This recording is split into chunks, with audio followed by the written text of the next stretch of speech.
రండి, ఈ సమయంలో ఆరాధనలోకి వ్యక్తిగతంగా ప్రభువుని ఆరాధించడానికి ఆరాధనలో ప్రవేశించుకోమునుపు పరిశుద్ధమైన బైబిల్ గ్రంథంలో నుండి కొన్ని మాటలు జ్ఞాపకం చేసుకుంటూ వద్దాం. ప్రకటన గ్రంథము 4వ అధ్యాయం. ప్రకటన గ్రంథము 4వ అధ్యాయము మొదటి వచనాన్ని అందరం కలిసి చదువుకుందాం. ప్రకటన గ్రంథము 4వ అధ్యాయం మొదటి వచనం. ఈ సంగతులు జరిగిన తర్వాత నేను చూడగా, అదిగో పరలోకమందు ఒక తలుపు తెరవబడి ఉండెను. మరియు నేను మొదటి వినిన స్వరం బోరధ్వని వలె నాతో మాట్లాడి వింటిని. ఆ మాట్లాడిన వాడు ఇక్కడికి ఎక్కిరమ్ము, ఇక మీదట జరగవలసిన వాటిని నీకు కనపరిచదని నేను. కాబట్టి దేవుని యొక్క వాక్యాన్ని జాగ్రత్తగా గమనించినట్లయితే బైబిల్లో రాయబడినటువంటి మాట ఏమని రాయబడుతుంది? ఈ యొక్క ప్రకటన గ్రంథం 4వ అధ్యాయం మొదటి వచనం రాయబడిన మాటను చూసినట్లయితే సంఘము ఎత్తబాటు గురించి ప్రాముఖ్యత. సంఘము ఎత్తబాటు. కాబట్టి దేవుని సంఘం, స్వరక్తం ద్వారా సంపాదించబడిన సంఘం, ప్రభు కొరకై ఏర్పరచబడినటువంటి సంఘం ఎత్తబాటు గురించినటువంటి మాట. మరి ఇక్కడికి ఎక్కి రమ్ము అంటే ఒక మాటలు అర్థం చేసుకోవాలంటే సంఘం ఎత్తబడుతుందని అర్థం. ఏం ఎత్తబడుతుందండి? సంఘం. సో సంఘం ఎత్తబడుతుంది. ఎలా ఎత్తబడుతుంది అని అంటే చాలా కోణాలు ఉన్నాయి, మనం తర్వాత ధ్యానిద్దాం. ఒక కోణంలో చూసినట్టయితే అపోస్తలుడైన పౌలు తెస్సలోనికలు రాస్తున్నటువంటి మొదటి పత్రిక 4వ అధ్యాయం 15 నుండి 17 వచనాలు మనం చదివినట్లయితే ఇక్కడ ఒక మాట ఉంది. మేము ప్రభు మాటను బట్టి మీతో చెప్పినది ఏమనగా, ప్రభు రాకడ వరకు సజీవమై నిల్చుండి మనము నిద్రించిన వారి కంటే ముందుగా ఆయన సన్నిధిని చేరము. ఆర్భాటంతోనూ ప్రధాన దూత శబ్దంతోనూ దేవుని బోరతోనూ పరలోకం నుండి ప్రభు దిగువచ్చును. క్రీస్తునందు మృతులైన వారు మొదట లేతురు. ఆ మీదట సజీవమై నిలుచుండి మనము వారితో కూడా ఏకముగా ప్రభుని ఎదుర్కొన్నట్టుకు ఆకాశ మండలమునకు మేఘాల మీద కొనుక్కోబడదాం. కాగా మనము సదాకాలం ప్రభుతో కూడా ఉంది. ఇక్కడ మన దేవుని యొక్క వాక్యాన్ని చూసినట్టయితే లేఖన భాగాలు, సంఘం ఎత్తబడే విధానం, దాంట్లోనే ఒక కోణంలో ఎవరు ఎత్తబడుతున్నారంటే మరణం కాని నిద్రలో ఉండేవారు ఎత్తబడుతున్నారు. ఎట్లా ఎత్తబడుతున్నారంటే కడబోరం రోగినప్పుడు ఆ శబ్దం విన్నప్పుడు ఆ శబ్దమును బట్టి వారు మరణం కాని నిద్రలో నుండి సంఘముకు ఎత్తబడుతున్న విధానాన్ని మనం చూస్తూ వస్తున్నాం. అయితే దేవుని యొక్క వాక్యాన్ని చూసినట్టయితే ప్రియులారా, కొన్ని మాటలు జాగ్రత్తగా గమనించినట్టయితే కొన్ని విషయాలు మనం జ్ఞాపకం చేసుకోవచ్చు. మరణము కాని నిద్ర ఇప్పటికే దాదాపు 4 వారాల నుంచి ధ్యానించాం. ఇది 5వ వారం. ఈ వారంతో కంప్లీట్ చేస్తాం. వచ్చే వారం నుండి ఒక కొత్త కోణంలో సంఘం ఎత్తబాటు గురించి ఉంటుంది. సరే, మనం చూసినట్టయితే మరణం కాని నిద్రలో ఉండేవారు ఒక చిన్నదాని గురించి చూసాం ఫస్ట్లో. తర్వాత ఎలీషా గురించి 2 వారాలు, తర్వాత దైవజనుడు మోషే గురించి 1 వారం చూస్తూ వచ్చాం గత వారం. ఈ వారం మనం చూసేటటువంటి మాట ఏంటంటే ఎవరి గురించి? మరణం కాని నిద్ర. ఒక మాటలో చెప్పాలంటే మరణం కాని నిద్రలోకి వెళ్ళకు మునుపు భూమి మీద ఒక వ్యక్తి ఉన్నాడు. ఆయన ఏం చేశాడంటే చూద్దారండి. ఆయన గురించి ఒక మాట చదువుదాం. లూకాసు సువార్త మనం చూసినట్టయితే 2వ అధ్యాయం. లూకాసు సువార్త 2వ అధ్యాయం మనం చూసినట్టయితే ఒక మాట ఉంది. లూకాసు సువార్త 2వ అధ్యాయము. ఇక్కడ ఒక వ్యక్తిని మనం చూడగలుగుతూ వస్తాం. 25వ వచనం.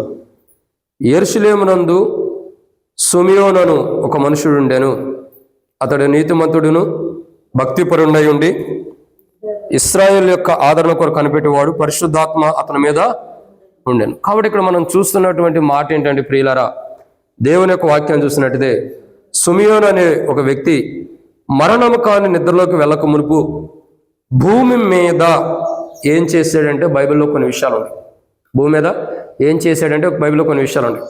వాటిని మనం ధ్యానించే మునుపు ప్రభు నడిపింపు కొరకు చిన్న ప్రార్థన. మమ్మల్ని మిక్కిలిగా ఎక్కువగా ప్రేమించిన ప్రియ పరలోకపు తండ్రి, పరిశుద్ధుడైన దేవా, మీకు స్తోత్రములు. ఈ సమయంలో తండ్రి కొన్ని మాటలు వాక్యం ధ్యానించబోతున్న సహాయం చేయండి. దాసుడి కన్నా యజమానుడి వైపు చూస్తున్నట్లు, దాసుడి కన్నా యజమానుల వైపు చూస్తున్నట్లు మా కన్నుని మీ వైపు వీక్షిస్తున్న మీరే సహాయం అనుగ్రహించండి. ఇప్పటి వరకు ప్రార్థనలో తోడుగుండారు, పాటల్లో తోడుగుండారు. అదే రీతిలో ఆరాధన వర్తమానం ధ్యానించబోతున్న సహాయం చేయండి. ఈ వర్తమానం ధ్యానించేటప్పుడు దాసుడు కన్నా యజమానుడి వైపు చూస్తున్నట్లు, దాసురాలు కన్నా యజమానుల వైపు చూస్తున్నట్లు మా కన్నులు మీ వైపు వీక్షిస్తుండగా మీరు సహాయం అనుగ్రహించి మహిమ పొందండి. దయచేసి నీ ప్రజల పక్షాన నీకున్న దయ చొప్పున దయతో నన్ను జ్ఞాపకం చేసుకోండి. నేను బలహీనుని, నిష్ప్రయోజకమైన వాడిని, ఎందుకు లేని వాడిని, ఆ బలహీనత కలిగిన వాడిని. కానీ మీ ఉచితమైన కృపచేత నన్ను నిలబెట్టుకుని వాడుకున్నామని శిరస్సు నుండి సిరిపాదం వరకు, అరికాలు మోకిన అన్యత వరకు మీరు తాకండి. శిరస్సు నుండి సిరిపాదం వరకు కూడా మీరు తాకి స్వస్థత నేను ప్రతికూల బలహీనతలు తొలగించి పరిపూర్ణమైన స్వస్థతతో మీ ప్రభు మీరు నిలబెట్టుకోనండి. మీ పునరుద్ధాన శక్తితో నిలబెట్టండి.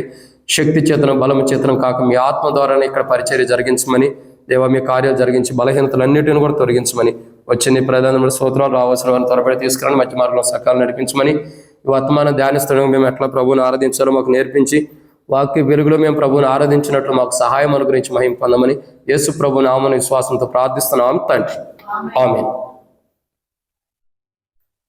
కాబట్టి దేవుని యొక్క వాక్యాన్ని చూసినట్టయితే బైబిల్లో రాయబడినటువంటి మాట ఏంటి మాట అంటే, మరణం కాని నిద్రలోకి వెళ్ళకమునుపు భూమి మీద సిమియోను అనే వ్యక్తి మరణం కాని నిద్రలోకి వెళ్ళకముందు భూమి మీద ఏం చేశాడు అని అంటే కొన్ని విషయాలు ఉన్నాయి.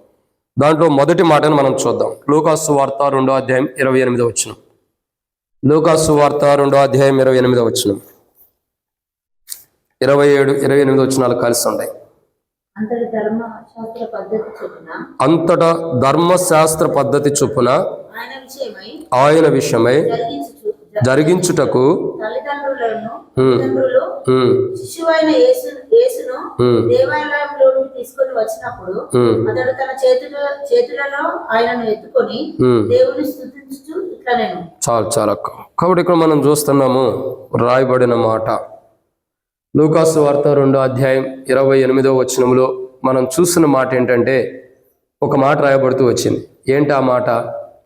సిమియోను మరణం కాని నిద్రలోకి వెళ్ళక మునుపు భూమి మీద ఏం చేస్తూ వచ్చాడంటే, ఆయన ఏం చేశాడంటే, మొదటిగా దేవుని యొక్క వాక్యాన్ని మనం చూసినట్టయితే బైబిల్లో రాయబడినటువంటి మొదటి మాట ఏమని, ఇక్కడ తన చేతులతో ఆయనను ఏం చేశాడు? ఎత్తుకున్నాడు. దేవుని యొక్క వాక్యాన్ని చూసినట్లయితే ప్రియులారా, మొదటి కోణాన్ని ఇక్కడ మనం జాగ్రత్తగా గమనించినట్లయితే, అంతటా ధర్మశాస్త్ర పద్ధతి చొప్పున ఆయన విషయమై జరిగించడం తల్లిదండ్రులు శిశువైన యేసుని దేవాలయంలో తీసుకొచ్చినప్పుడు అతడు తన చేతులలో ఆయనను ఎత్తుకొని, చూడండి ఇది ఎంత గొప్ప ధన్యత. యేసు ప్రభువారిని తన చేతిలో ఎత్తుకుంటూ వచ్చాడు. ఎవరు ఎత్తుకుంది?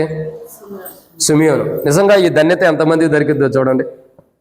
యేసు ప్రభువారు బాలుడిగా ఉన్నప్పుడు, యేసు ప్రభువారు చిన్నవాడుగా ఉన్నప్పుడు, యేసు ప్రభువారు చిన్నపిల్లవాడుగా ఉన్నప్పుడు, మరి మోషే ధర్మశాస్త్ర ప్రకారం ఆ యొక్క ధర్మశాస్త్ర పద్ధతి చొప్పున జరిగించడానికి వచ్చినప్పుడు ఆ యొక్క సమయంలో సిమియోన్ అనే వ్యక్తి ఆ యొక్క యేసు ప్రభువారిని తన తల్లిదండ్రుల దగ్గర నుంచి తీసుకుని ఆయన చేతులతో ఎత్తి పట్టుకున్న విధానాన్ని చూస్తున్నాం. ఏం చూస్తున్నామండి?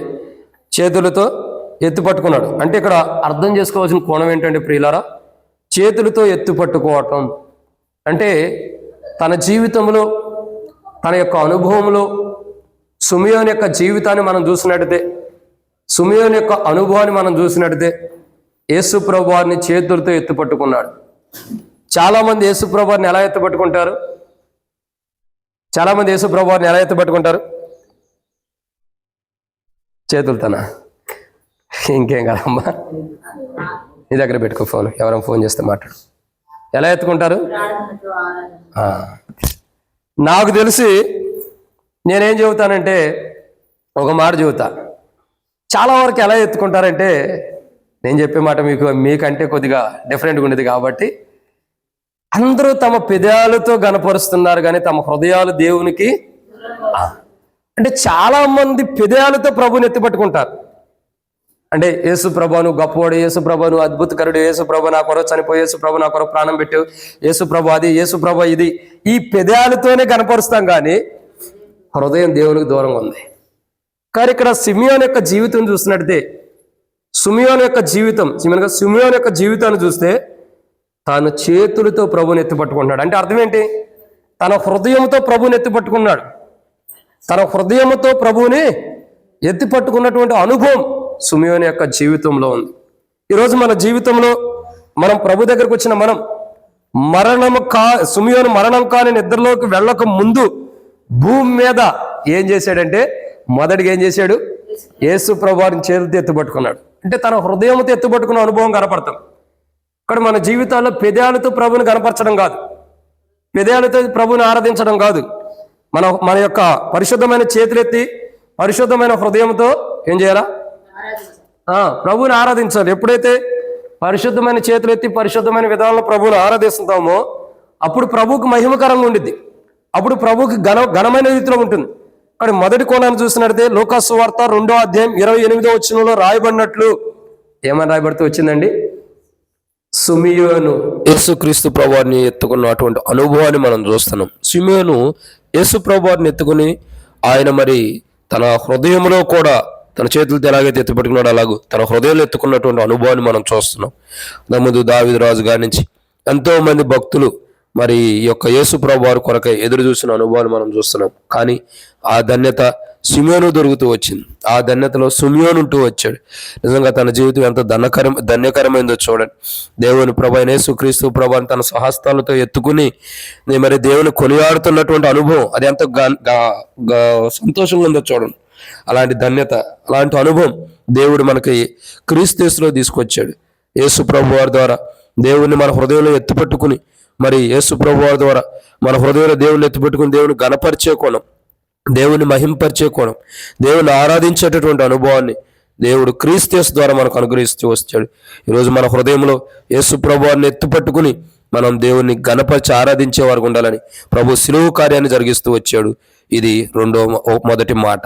ఆ శిలువ కార్యం ద్వారా మన జీవితంలో ఎన్నో గొప్ప కార్యాలు జరుగుతూ వచ్చినాయి. ఇది మొదటిది. ఇక రెండో విషయం చూసినట్లయితే లూకా సువార్త 2వ అధ్యాయం 28వ వచనం. లూకా సువార్త 2వ అధ్యాయం 28వ వచనం. రెండవ మాటను మనం చూద్దాం.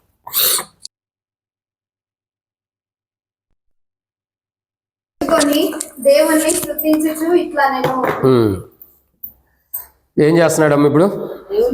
దేవుని స్తుతిస్తున్నాడు. నిజంగా ఎంత గొప్ప ధన్యత చూడండి. ఒకటి, తన హృదయంలో యేసు ప్రభువుని ఎత్తిపట్టుకున్నాడు. రెండోది ఏం చేస్తున్నాడు? దేవుని స్తుతిస్తున్నాడు. ఇది చాలా ధన్యకరమైనటువంటి విషయం. నిజంగా ఒక క్రైస్తవుడిగా, ఒక రక్షించబడిన వారుగా, ఒక మారుమూసి పొందిన వారుగా, ఒక ప్రభువుని ఆరాధించడానికి వచ్చిన వారుగా మన హృదయంలో ప్రభువుని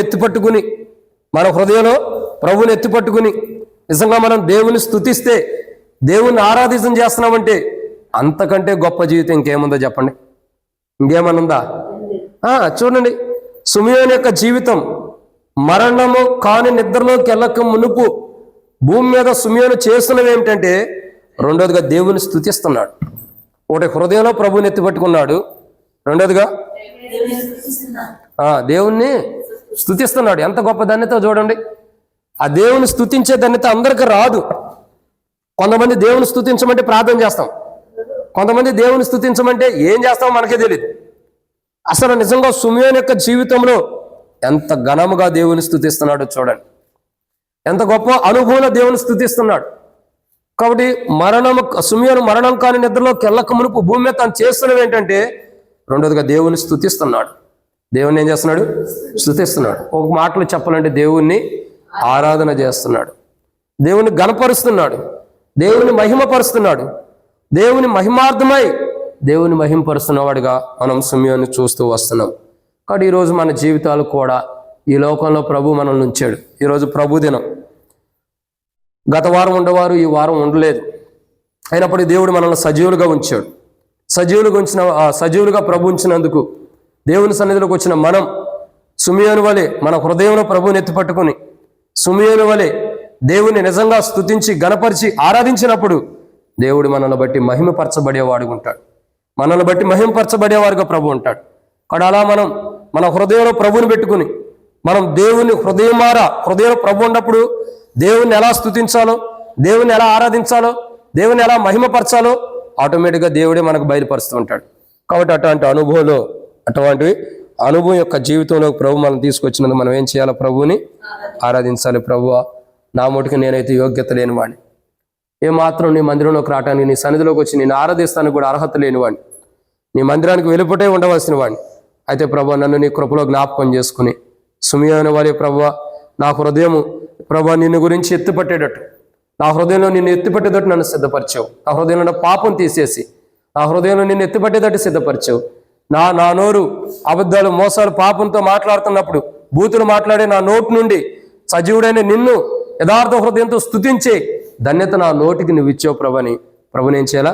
ఆరాధించాలి. ఇది అన్నమాట. బూతులు తిట్టని వారు ఆరాధిస్తారు ఈరోజు. బూతులు తిట్టేవారు కాదండి. అర్థమవుతుందండి? బూతు మాటలు తిట్టనటువంటి వారు ఈరోజు తమ పెదాలతో దేవుణ్ణి తమ హృదయంలో ప్రభువుని ఉంచుకొని దేవుని ఎలా స్తుతిస్తారు? హృదయమారా. మరి అది గమనించండి. కాబట్టి బూతు మాటలు రాకుండా ఉన్నటువంటి వారు దేవుని ఆరాధించగలరు. ఇది 2. ఇక 3వ విషయాన్ని చూద్దారండి. దేవుని యొక్క వాక్యాన్ని చూసినట్లయితే లూకాసు సువార్త 2వ అధ్యాయం 29వ వచనం. లూకాసు సువార్త 2వ అధ్యాయం 29వ వచనం. నాదా ఇప్పుడు నీ మాట చొప్పున నాదా ఇప్పుడు నీ నాదా ఇప్పుడు నీ మాట చొప్పున సమాధానముతో నీ దాసుని పోనించుచున్నావు. చాలమ్మా. కాబట్టి తాను మొదటిగా తన హృదయంలో ప్రభుని ఎత్తిపట్టుకున్నాడు.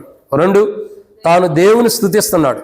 3వదిగా చూడగా సిమియోను మరణం కాని నిద్రలోకి వెళ్ళక మునుపు భూమి మీద ఏం చేశాడంటే 3వ మాట, తాను దేవుడు ఇచ్చిన మాట చొప్పున పోతున్నాడు. లేదా దేవుడు ఏ మాట చెప్పాడో ఆ మాట చొప్పున వెళ్తున్నాడు. అంటే తన మాట నెరవేర్చుకోవట్లా. ఎవరిని? తన మాట నెరవేర్చుకోవట్లా, తన ఉద్దేశాన్ని నెరవేర్చుకోవట్లా, తన ఆలోచన నెరవేర్చుకోవట్లా. దేవుని మాట ఏదైతే ఉందో, దేవుడు ఏ మాట అయితే సిమియోను చెప్పాడో ఆ మాట చొప్పున సిమియోను ఏం చేస్తున్నాడు? పోతున్నాడు. ఆ మాట చొప్పునే వెళ్తున్నాడు. అంటే దేవుడు చెప్పిన మాట చొప్పున వెళ్తున్నాడే కానీ తన సొంత వైఖరిలో వెళ్ళినవాడు కాదు, తన సొంత జీవితంలో వెళ్ళినటువంటి వాడు కాదు, తన సొంత అనుభవంలో వెళ్ళినటువంటి వాడు కాదు సిమియోను. కానీ ఇక్కడ మన సిమియోను యొక్క జీవితాన్ని మనం జాగ్రత్తగా గమనించినట్టయితే, సిమియోను యొక్క అనుభవాన్ని మనం చూసినట్టయితే 3వ కోణం ఏంటి?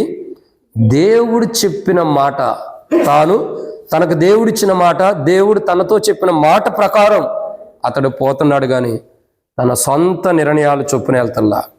ఎలా వెళ్తున్నాడు? దేవుడు తనతో చెప్పిన మాట చొప్పున.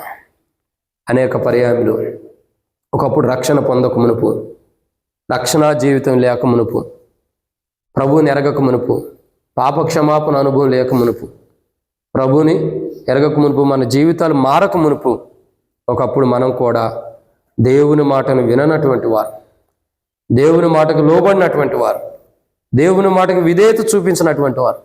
ఇప్పుడైతే దేవుని మార్గంలో ఉంటున్నాం, ఇంకా దేవుని సన్నిధిలో ఉంటున్నాం.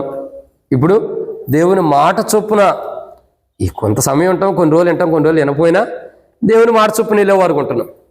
కానీ బైబిల్ అంటుంది సిమియోను మరణం కాని నిద్రలోకి వెళ్ళక మునుపు భూమి మీద ఏం చేశాడు? దేవుని మాట చొప్పున వెళ్ళాడు. దేవుడు ఏం మాట్లాడాడు ఆ మాట చొప్పునే. దేవుడు మాట్లాడిన కోణంలో నడుచుకుంటూ వెళ్తున్నాడు. దేవుడు మాట్లాడిన విధానంలో పోతున్నాడు. దేవుడు ఎలా మాట్లాడాడో ఆ విధానంలోనే వెళ్తున్నాడు కానీ తన సొంత నిర్ణయాల ప్రకారం వెళ్తల్లా. అసలు సిమియోను గురించి దేవుడు మాట్లాడింది ఏంటి? ఇప్పుడు ఈ మాట చెబితే పోయిన వారం జరిగిన దాన్ని బయట తీశాడు అంటారు సేవకుడు. సిమియోను గురించి ఏం చెప్పాడు తెలుసా దేవుడు? యేసు ప్రభు వారిని చూడందే నువ్వు చచ్చిపోవన్నాడు. ఆత్మ ద్వారా ప్రేరేపించబడి చాలా ఉంది, ఆ వాక్యం తర్వాత ధ్యానిస్తాం. ఏమని? యేసు ప్రభు వారిని చూడందే చనిపో అని దేవుడు చెబితే మరి సిమియోను నా అంతటి నేను చచ్చిపోతాను ప్రభు అని చచ్చిపోతాడా? ప్రభు నేను చచ్చిపోతాను, ఏమని ముసలున్నాయే, వృద్ధున్నాయే, కష్టాలున్నాయి, బాధలున్నాయి అని చచ్చిపోతాడా? అవకాశమే లేదు. అందుకే అంటున్నాడు, నీవిచ్చిన మాట చొప్పున నన్ను పోనిచ్చుచున్నావు. మరణం కాని నిద్రలోకి సిమియోను ఎలా వెళ్తున్నాడు? దేవుడిచ్చిన మాట చొప్పున భూమి మీద జీవించి వెళ్తున్నాడు. అంటే ఇక్కడ గమనించాల్సింది ఏంది? యేసు ప్రభువుని చూసేంతవరకు నువ్వు బ్రతికుంటావని ఆత్మ ద్వారా ప్రేరేపణ దేవుడు బయలుపరిచాడు తనకి. అప్పటి వరకు ఆయన బ్రతికే ఉన్నాడు. నేను ఎందుకు అంటున్నానంటే తన సొంత నిర్ణయం మీద తాను ఏదో చేసుకునో చచ్చిపోవటానికి సిద్ధపడినోడు కాదు. ప్రభు ఇచ్చిన మాట, ఆ మాట చొప్పున వెళ్తున్నాడు. కాబట్టి ఈరోజు మన జీవితాలు ఏంటంటే, ఇప్పటికే మన జీవితాల్లో ఎన్నో ఒడిదుడుకులు, ఎన్నో అపాయాలు, ఎన్నో కష్టాలు, ఎన్నో వేదనలు, ప్రతి దాంట్లో కూడా దేవుడు తన మాట చొప్పున మనల్ని నడిపిస్తూ నేటికి తన మాట చొప్పున దేవుని సన్నిధికి దేవుడు నడిపించినందుకై ప్రభుని ఏం చేయాలా? ఆరాధించ. ఆయన మాటలో, ఆయన నడవడికలో, ఆయన వెళ్ళే మార్గంలో మనం వెళ్తున్నందుకై ప్రభుని ఆయన చూపించిన మార్గంలో మనం వెళ్తున్నందుకై, ఆ మార్గం నుండి తొలిగిపోకుండా మన సొంత నిర్ణయాలు మనం తీసుకోకుండా ఆయన మార్గంలో మనం వెళ్తున్నందుకై ప్రభుని ఏం చేయాలా? ఆరాధించాలి. ఇదన్నమాట 3. ఇక 4వ విషయాన్ని చూద్దాం. లూకాసు వార్త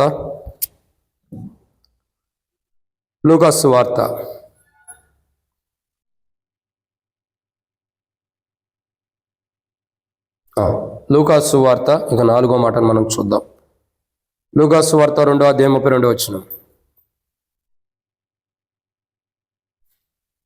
అన్యజనులకు బయలుపరచుటకు వెలుగుగాను, నీ ప్రజలైన ఇశ్రాయేలుకు మహిమగాను, నీవు సకల ప్రజల ఎదుట సిద్ధపరిచిన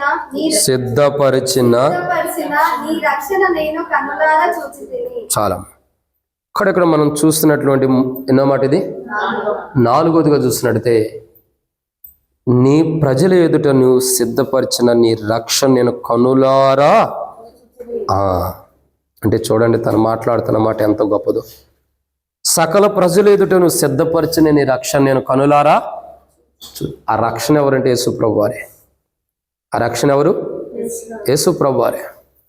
యేసు ప్రభువారిని దేవాలయంలోకి తీసుకురావటంతోనే ఆయన చేతుల్లో ఎత్తుకుని దేవుని స్తుతించి, ఆ తర్వాత దేవుని మాట చొప్పున పోతానని చెప్పిన తర్వాత సిమియోను ఏం చేస్తున్నాడు? అయ్యా, నీ మాట చొప్పున లేదా నీవు సిద్ధపరిచిన రక్షణను నేను కళ్ళారా చూస్తున్నాను. ఎలా చూస్తున్నాడండి సిమియోను? కనులారా నేను చూడగలుగుతున్నా. ఏ రక్షణ? నువ్వు సిద్ధపరిచిన రక్షణని. ఈ రక్షణ ఎవరు? యేసు ప్రభువారు. అంటే సిమియోను చెప్పేది ఏంటంటే, ప్రభా, ఈ రక్షణ కొరకు ఎంతో మంది ఎదురు చూశారు.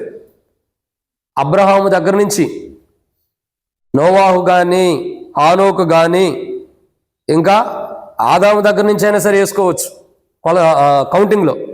అక్కడి నుంచి యేసు ప్రభువారు రాకముందు వరకు కూడా అందరూ, అంటే యేసు ప్రభువారు ఈ లోకానికి పుట్టముందు వరకు కూడా అందరూ ఈ రక్షణ కొరకు ఎదురు చూశారు. కానీ ధన్యత ఎవరికి దొరికింది? సిమియోనుకి దొరికింది. సిమియోనుకి దొరికింది రక్షణ. అందుకే సిమియోను అంటాడు కదా, అయ్యా నీ రక్షణ, నీవు సిద్ధపరిచిన రక్షణ. అంటే దేవుడు మానవుల కొరకు సిద్ధపరిచిన రక్షణ ఇది. మానవాళి అందరి కొరకు, లోకంలో పాపంలో నివసిస్తున్న మానవాళ్ళందరి కొరకు సిద్ధపరిచిన రక్షణ ఇది. ఆ రక్షణే యేసు ప్రభువారు. ఆ రక్షణ ఎవరండి? యేసు ప్రభువారు. నేను ఆయన్ని కనులారా చూడగలిగాను. చాలు. అసలు మానవాళికి ఇచ్చే రక్షణ, మానవుడు పొందుకోవాల్సిన రక్షణ, మానవుడు అనుభవించాల్సిన రక్షణ, మానవుడి జీవితంలో జరగాల్సిన రక్షణ నేను కన్నులారా చూస్తూ వచ్చాను. ఇది చాలు ప్రభువా నా జీవితానికి. దేవుని మహిమపరుస్తున్నాడు. చూడండి, మన జీవితాల్లో కూడా మనం కన్నులారా ప్రభు రక్షణ చూడగలుగుతున్నాం. ప్రభు యొక్క రక్షణ చూడగలుగుతున్నాం. ప్రభు యొక్క రక్షణ ఏం చేస్తున్నాం? అనుభవించగలుగుతున్నాం. ఏం చేస్తున్నామండి? ప్రభు ఇచ్చే రక్షణ, ప్రభు ఇచ్చే సంపూర్ణమైన రక్షణని మన జీవితాల్లో మనం అనుభవించగలుగుతూ వస్తున్నాం. ఎంత గొప్ప ధన్యత. సిమియోను యొక్క జీవితం చూడండి. కన్నులారా దేవుడు సిద్ధపరిచిన రక్షణ, దేవుడే మానవుల కొరకు సిద్ధపరిచిన రక్షణ అది. అదే అపోస్తలుడైన పౌలు రోమీయులకు రాసిన పత్రిక 8వ అధ్యాయం 30-31 వచనాలు అంటారు, ఇట్లుండగా ఏముందము, దేవుడు మన పక్షమునుండగా మనకు విరోధి ఎవడు? తన సొంత కుమారుని మన కొరకు ఇవ్వడానికి వెనక తిరిగి ఆలోచించిన దేవుడు ఆయనతో పాటు సమస్తమును మనకు ఎందుకు ఇవ్వడు? అంటే మన కొరకు ఇవ్వటానికి సిద్ధపరిచిన రక్షణ అది. ఎవరి కొరకు ఇవ్వటానికండి? మన కొరకు ఇవ్వటానికి సిద్ధపరిచిన రక్షణ. ఇంకెవరి కొరకు కాదు, ప్రత్యేకంగా మన కొరకే ఇవ్వబడుతున్న రక్షణ అది. అందుకే మన కొరకే ఆ రక్షణ సిద్ధపరచబడింది. ఇంకెవరెవరి కొరకు కాదు, ఇంకెవరి కొరకు కాదు, మన కొరకు ప్రత్యేకంగా సిద్ధపరిచిన రక్షణ అది. ఎంత గొప్ప ధన్యత. ఈరోజు ఒక మాట చెప్పండి, మన కొరకు సిద్ధపరిచిన రక్షణ మనం పొందుకున్నాం లేదా? మనం ఎంత ధన్యులో చెప్పండి, మనం ఎంత ధన్యులో చెప్పండి. అవునా కదా? మన కొరకు దేవుడు ఏ రక్షణ అయితే సిద్ధపరిచాడు, ఏ రక్షణ అయితే ఈ భూమి మీద మన కొరకై సిద్ధపరిచాడో ఆ రక్షణ మనం పొందుకోగలిగాం. ఆ రక్షణ కలిగి ఉంటున్నాం. ఇంతకంటే గొప్ప ధన్యత ఇంకేం కావాలి మనకు చెప్పండి. నేనంట దేవుడు 1000 కోట్ల ఆస్తులు మనకిచ్చిన దీనితో సమానం కాదు. మరి ఇంకెవరిచ్చిన ఆస్తులు 1000 కోట్ల ఆస్తులు దీంతో సమమైంది కాదు. నిజంగా ఒక ధన్యత చూడండి. దేవుడే సిద్ధపరిచిన రక్షణ మనం కన్నులారా చూసి దాన్ని అనుభవించగలుగుతున్నామంటే ఎంత గొప్ప ధన్యత. ఆ ధన్యత క్రీస్తులో దేవుడు మనకిచ్చాడు. ఆ సిద్ధపరచబడిన రక్షణ క్రీస్తే. మన కొరకై వెనక్కి తిరిగి ఆలోచించుకోకుండా సిద్ధపరిచిన రక్షణ అది. అట్టి రక్షణను బట్టి మనం ప్రభుని ఏం చేయాలి? ప్రభువా, నా కొరకు ఇవ్వటానికి వెనక్కి తిరిగి కూడా ఆలోచించలా, ఎంతో ఘనముగా సిద్ధపరిచావు. నీవు సిద్ధపరిచిన ఆ రక్షణ బట్టి నేను కనులారా చూడగలిగి ఆ రక్షణ అనుభవించే అనుభవంలోకి నన్ను తీసుకొచ్చినందుకే నీకు వందనాలు ప్రభుని మనం ఏం చేయాలా? ప్రభుని ఆరాధించే వారికి ఉండాలి. ఇదన్నమాట 4. ఇక 5వ విషయాన్ని చూద్దామండి. ఇక 5వ మాటను మనం చూసినట్టయితే లూకా సువార్త 2వ అధ్యాయం 33వ వచనం. యోసేపును ఆయన తల్లియు ఆయనను గూర్చి చెప్పబడిన మాటలను విని ఆశ్చర్యపడిరి. కాబట్టి ఇక్కడ మనం చూస్తున్న ఎన్నో మాట అండి ఇది? 5వ మాట. దేవుని యొక్క వాక్యాన్ని చూసినట్లయితే యోసేపును ఆయన తల్లి ఆయన గురించి చెప్పబడిన మాటలు విన్నారు. ఇక్కడ ఈ మాటకు అర్థం ఏంటంటే ఆయనను గురించినటువంటి గూఢార్థము, ఆయనను గురించినటువంటి గూఢభావం. అంటే గూఢార్థం అన్న గూఢభావం అంటే అర్థం ఏంటి? మర్మంతో కూడింది. యేసు ప్రభువు వారి యొక్క మర్మం అంటే ఆయన ఆరాధించే కోణం కానీ ఆయన స్తుతించే విధానం కానీ యేసు ప్రభువే ఒక మర్మం అన్న దాన్ని మనకు తెలియపరుస్తున్నాడు. సిమియోను మరణము కాని నిద్రలోనికి వెళ్ళక ముందు భూమి మీద ఏం చేశాడంటే, ఎన్నమాట ఇది? 5వదిగా ఏం చేశాడు? యేసు ప్రభు వారు ఒక మర్మం అని తెలియపరుస్తున్నాడు. ఏం తెలియపరుస్తున్నాడు? ఈయన ఒక మర్మం. ఆయన ఎత్తుకున్నాడు చేతులతో, ఆయన బట్టి దేవుని స్తుతించాడు, ఆయన మాట చొప్పున దేవుడిచ్చిన మాట చొప్పున వెళ్తున్నాడు, దేవుడిచ్చిన రక్షణని కనులారా చూస్తున్నాడు, ఇంకా దేవుడు సిద్ధపరిచిన రక్షణ కనులారా చూశాడు. ఇంకా యేసు ప్రభు వారే ఒక మర్మమని తెలియజేస్తున్నాడు. ఆ మర్మమును గురించి దేవుని మహింపరుస్తున్నాడు. ఆ మర్మమును గురించి దేవుని మహింపరుస్తున్నాడు, దేవుని ఆరాధన చేస్తున్నాడు. యేసు ప్రభు వారు అంటే ఒక సామాన్యమైన వ్యక్తి కాడు. యేసు ప్రభు వారు అంటే మన వంటి స్వభావాన్ని ధరించుకున్నవాడైనప్పటికీ, మనలాంటి శరీరాన్ని ధరించుకున్నవాడైనప్పటికీ, మనలాగా ఈ లోకాన్ని పంపించబడిన వాడైనప్పటికీ మన వంటి వాడు కాడు. మన వంటి వాడు కాడు. అందుకే ఆయన గురించి రాయబడింది, ఆయన పాపుల్లో చేరక ప్రత్యేకంగా ఉన్నవాడంట. పాపుల్లో చేరక మనమందరం ఎవరు మరి? మనమందరం పాపులమే. మన పాపం ఎలా వచ్చింది? ఎక్కడి నుంచి వచ్చింది? అపోస్తలుడైన పౌలు రోమీయులకు రాసిన పత్రికలో మనం చూస్తే 5వ అధ్యాయం 12వ వచనంలో, ఒక మనుషుడి ద్వారా పాపం లోకంలోకి ఎలాగూ ప్రవేశించాను. మనందరికి పాపం ఎక్కడి నుండి వచ్చింది చెప్పండి? మనం దేవుని దగ్గర నుంచి బాగానే వస్తున్నాం, మరి పాపం ఎక్కడి నుంచి సంప్రాప్తి అవుతుంది? ఒక్క మనుషుడి దగ్గర నుంచి. ఆ మనుషుడే ఆదాం. ఆదిలో దేవుని ఆజ్ఞను మీరినటువంటి ఆదాం. అక్కడి నుంచి ఆ పాపం మనందరికీ సంప్రాప్తి అవుతూ వస్తుంది. అయితే ఆ పాపం మనందరికీ సంప్రాప్తి అవుతుంది, కానీ ఆ పాపను తీసివేయడానికి యేసు ప్రభు వారు వచ్చాడు. ఇక్కడ గమనించాల్సిన కోణం ఏంటంటే, యేసు ప్రభు వారే ఒక పెద్ద మర్మం. ఆ మర్మమును గురించి సకల ప్రజల నిమిత్తమై ప్రభు వారిని గురించి దేవుని ఆరాధన చేస్తున్నాడు సిమియోను. కానీ మనం కూడా యేసు ప్రభు వారి గురించి మనం ఎన్ని తెలుసుకున్న తక్కువ, ఎందుకంటే ఆయన ఒక మర్మం. అంతగా ప్రభువారి గురించి మనకి దినదినము ప్రతిరోజు వాక్య వెలుగులో ప్రభువుని గురించిన మర్మం సిమియోనుకి ఎలా తెలుస్తుందో, అలాగే మనకు కూడా దేవుడు తన వాక్య వెలుగులో తెలియపరుస్తున్నందుకై దేవుని ఆరాధించే వారికి ఉందాం. ఇదన్నమాట 5. ఇక 6వ విషయాన్ని చూద్దాం. లూకా సువార్త 2వ అధ్యాయం 33వ వచనం. లూకాసు వార్త 2:33. యోసేపును ఆయన తల్లియు ఆయనను గూర్చి చెప్పబడిన మాటలను విని ఆశ్చర్యపడిరి. చాలమ్మా. కడుకు మనం చూస్తున్న 6వ మాట ఏంటంటే, తాను చెప్పిన మాటలకు ఆయన తల్లి తండ్రి ఏం చేశారు? ఆశ్చర్యపడ్డారు. అంటే సిమియోను యొక్క జీవితం, సిమియోను మరణం కాని నిద్రలోకి వెళ్ళక మునుపు భూమి మీద ఏం చేశాడంటే, మొదటిగా యేసు ప్రభువుని తన చేతులతో ఎత్తుపట్టుకున్నాడు. 2, దేవుని స్తుతించాడు. 3, ఆయన మాట చొప్పున వెళ్తున్నాడు. 4, దేవుడు సిద్ధపరిచిన సకల జనుల కొరకే సిద్ధపరిచిన రక్షణ కన్నులారా చూశాడు. 5, యేసు ప్రభు వారి గురించిన యేసు ప్రభు యొక్క మర్మమని తెలియపరుస్తున్నాడు. 6వదిగా అంటే దాన్ని బట్టి ఆ మర్మం బట్టి దేవుని ఆరాధన చేస్తున్నాడు. ఇక 6వదిగా తాను ఏం చేస్తున్నాడు? తాను చెప్పిన మాటలకి యేసు ప్రభు వారి యొక్క తల్లి తండ్రి ఏం చేస్తున్నారు అంటే, ప్రజలు ఆశ్చర్యపోయే అంతగా దేవుణ్ణి యేసు ప్రభు వారి గురించి తెలియపరిచేవాడు ఉన్నాడు. ఇక్కడ మనం గమనించాల్సిన కోణం ఏంటంటే, ఈరోజు మన ఆరాధన కూడా అలాగే ఉండాలి. మనం ఆరాధన చేస్తుంటే ఎప్పుడు ఆపేస్తారో పక్కన వాళ్ళు అనుకోకూడదు. ఏమనుకోకూడదండి? ఎప్పుడు వీళ్ళు ఆరాధన ఆపేస్తారా అని అనుకోకూడదు.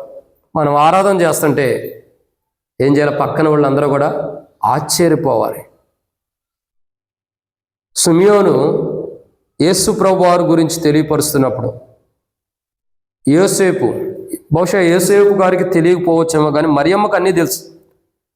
అన్నీ తెలిసినా ఇంకా ఆశ్చర్యపోతుంది. అంటే ఎంత మర్మమో. రోజు మనం ఏంటంటే, మన ఆరాధన కూడా సిమియోను లాగా ఉండాలి. ఎలా ఉండాలి?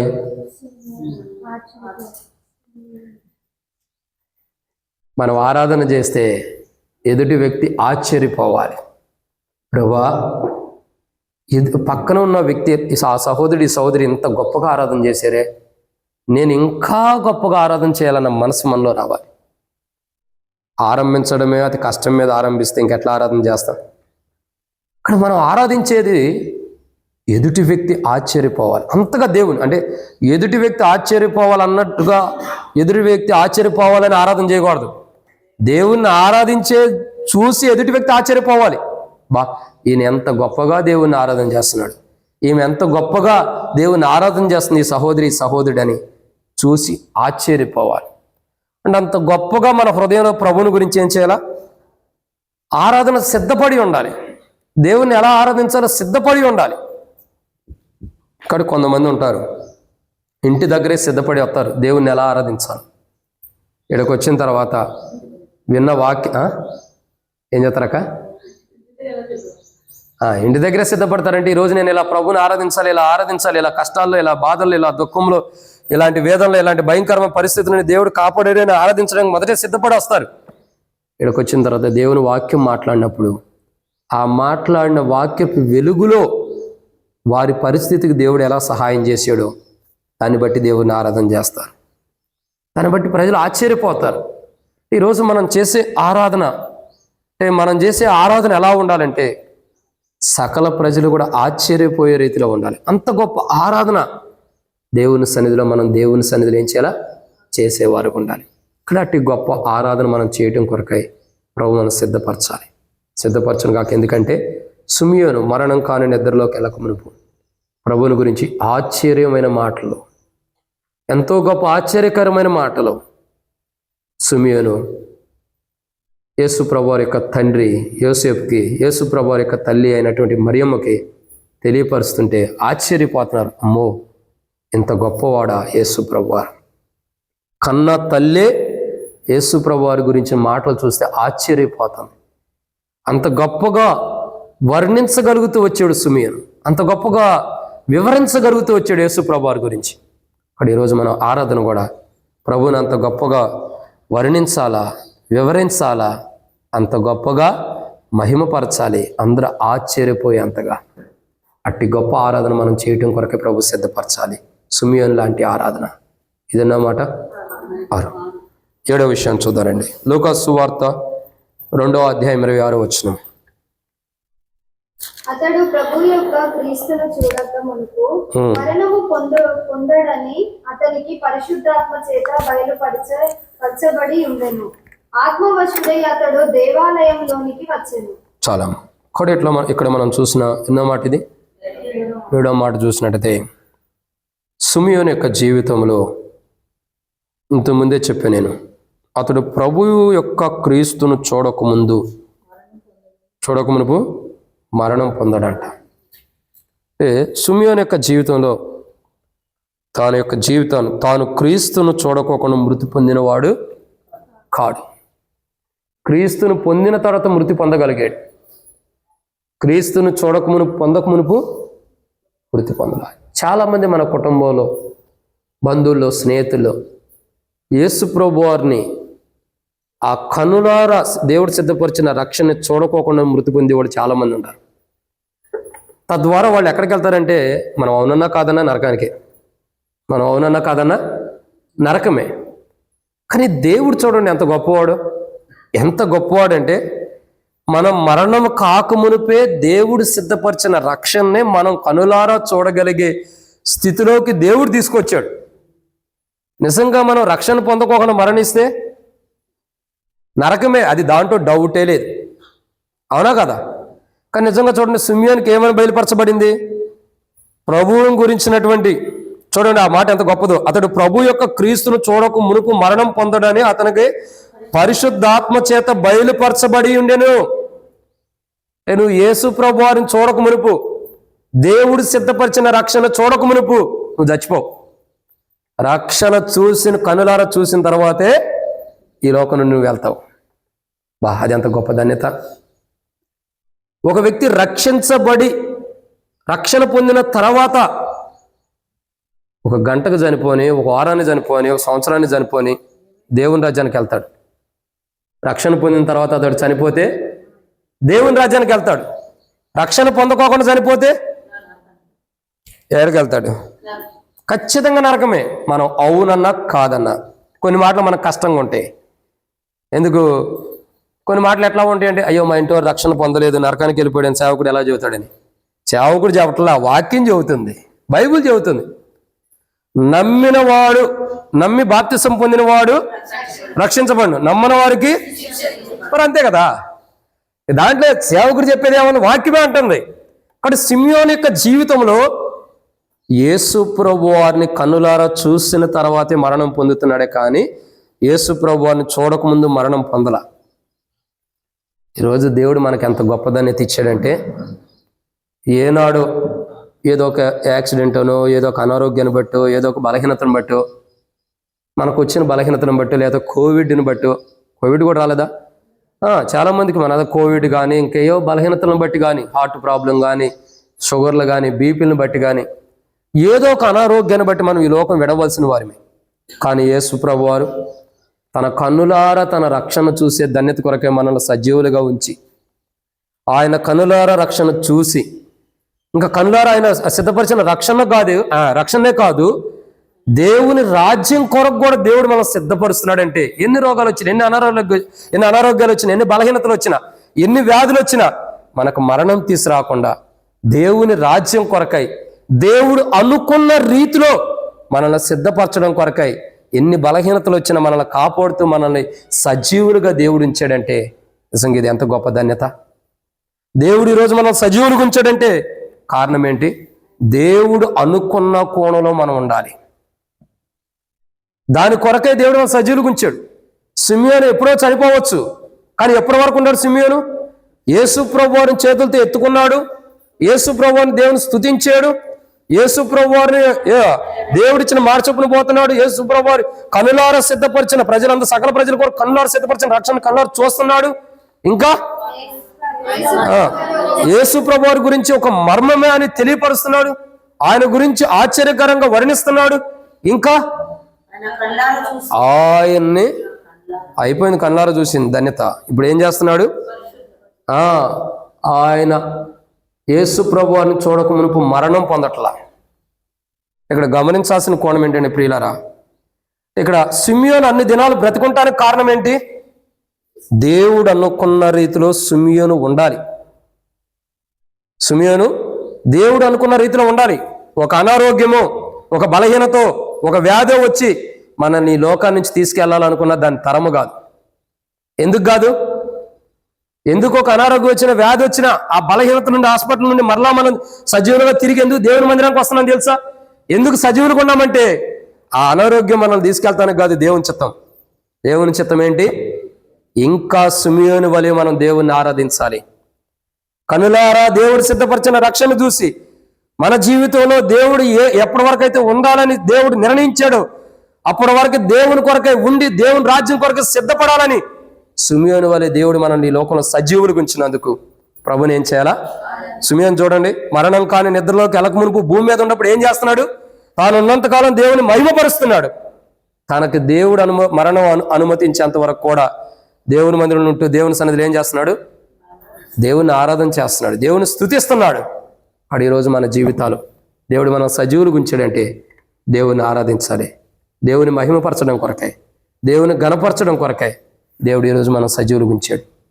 అట్టి సజీవుల లెక్కలో దేవుడు మన నుంచి సిమియోను వలె ఆయన మరణం కాక మునుపు భూమి మీద ఏం చేశాడు, మనం కూడా ఈ లోకయాత్రలో ముగించక మునిపే భూమి మీద ఉన్నప్పుడే సిమియోను వలె ప్రభువుని మన హృదయంలో ఎత్తిపట్టుకుందాం.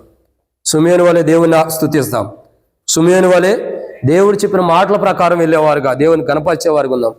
సిమియోను వలె దేవుడు సకల ప్రజల కొరకు సిద్ధపరిచిన రక్షణ కనులారా చూచినట్లు ఆ యేసు ప్రభువుని కనులారా చూచి ఆరాధన చేద్దాం మన జీవితాల్లో చేసిన మేలుని బట్టి. ఇంకా సిమియోను వలె యేసు ప్రభువారి ఒక మర్మం, ఆయన మర్మాన్ని తెలియపరిచి ఆయన మర్మంతో కూడిన వాడని ప్రభుని ఆరాధన చేద్దాం ఆయన మర్మంను బట్టి. 6 ఆ యేసు ప్రభువారి గురించి వర్ణిస్తున్నాడు సిమియోను. ఆశ్చర్యపోతున్నారు, అలా ప్రజలు ఆశ్చర్యపోయేందుకు ఆరాధన చేద్దాం. 7 మనం మరణం కాకమునిపే ప్రభుని చూడగలిగాం. ఆ ధన్యతను బట్టి ప్రభుని ఏం చేయాలా? ఆరాధించాలి. ప్రభువా, నాకు కూడా సిమియోను లాంటి జీవితం భూమి మీద ఉన్నప్పుడే నాకు ఇచ్చావు. ఈ జీవితాన్ని బట్టి ఈ జీవితం ప్రభువా నీవు అనుకున్న రీతిలో నాకు ఇచ్చినందుకే నీ కొందనాలు ప్రభు అని ప్రభుని ఏం చేద్దాం? ఆరాధించే వారికి మనం ఉండినట్లు ప్రభు మనకి సహాయం చేయను గాక. ఆమేన్. ఈ సమయంలో మనం నిలబడి ఒక పాట పాడుకుందాం. సమయం లేదు కాబట్టి బైబిల్ పల్లా పాడదాం. అటు తర్వాత మరి ఒకరి తర్వాత ఒకరు, ఒక సహోదరుడు ఒక సహోదరి మార్చి ప్రభువుని ఆరాధన చేద్దాం.